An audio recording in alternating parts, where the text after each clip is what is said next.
थोडं असं सारखं असं इकडे इकडे इकडे इकडे अरे यार कसं आहे फ्रेम लागली आता काय नेमकं आपल्याकडनं युक्तिवाद करण्यात आलेला त्याला सरकारी वकिलांपासून कसा काय झालं सुनावणी झाली?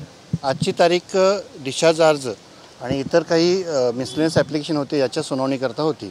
आज तसं बघायला गेलं तर सुनावणी कुठल्याही अर्जाची झालेली नाही.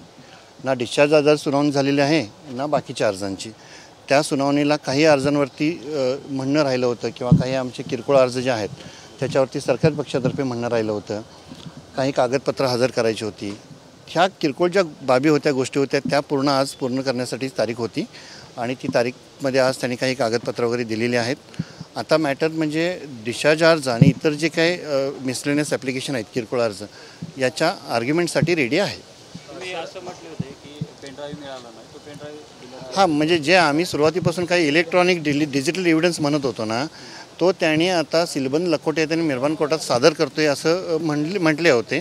ते सादर मेहरबान कोर्टात जेव्हा होतील आणि त्यानंतर ते सिलबंद लखोटे आहेत ते फोडले जातील आणि त्याची कॉपी आम्हाला देतो असं त्यांचं म्हणणं आहे. एवढंच. आपण जे मागतायत कागदपत्र त्या कागदपत्राची पूर्तता झालेली आहे का? अजून पूर्ण नाही झाली पण ते आत्ता शेवट अंतिम टप्प्यात आहे कागदपत्रांच्या पूर्ततेसाठी. डिस्चार्ज ॲप्लिकेशनचा जो विषय होता हां मुळात काय नेमकं त्याच्यावरती सरकारी पक्षाकडनं ज्या सुरुवातीला नाही आता कसं आहे की त्याच्यावरती आर्ग्युमेंट युक्तिवाद अजून झालेलं नाही त्यामुळे कुठलंही भाष्य करणं चुकीचं होईल किंवा उचित राहणार नाही. संपत्ती जप्तीसाठीचा अर्ज केला नाही तेच सगळे जे काही अर्ज आहेत ना तेच किरकोळ अर्ज म्हटलं ते बरेचसे 4-5 अर्ज आहेत ते युक्तिवादासाठी नेमलेत आणि ते अजून प्रलंबित आहेत. सुनावणीसाठी तुम्ही स्वतः उपस्थित होता, तुम्ही देखील आर्ग्युमेंट केलेली आहे. उज्ज्वल निकमांना तुम्ही आर्ग्युमेंट असं नाही म्हणता येणार त्याला. डिस्चार्ज ॲप्लिकेशन एक पेंडिंग आहे जे त्याच्यावर युक्तिवाद आज अपेक्षित होता पण मेहरबान कोर्टाचं मत असं पडलं की इतरही काही अर्ज अजून प्रलंबित आहेत ते सगळे एका वेळेला आपण डिसाईड करू.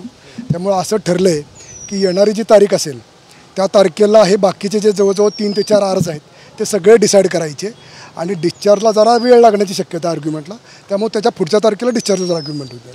पुढच्या तारखेला सुद्धा डिस्चार्जवर आर्ग्युमेंट नाही बाकीचे जे अर्ज आहेत ते डिसाईड होतील. त्याच्यावर युक्तिवाद होईल आणि ते डिसाईड होतील.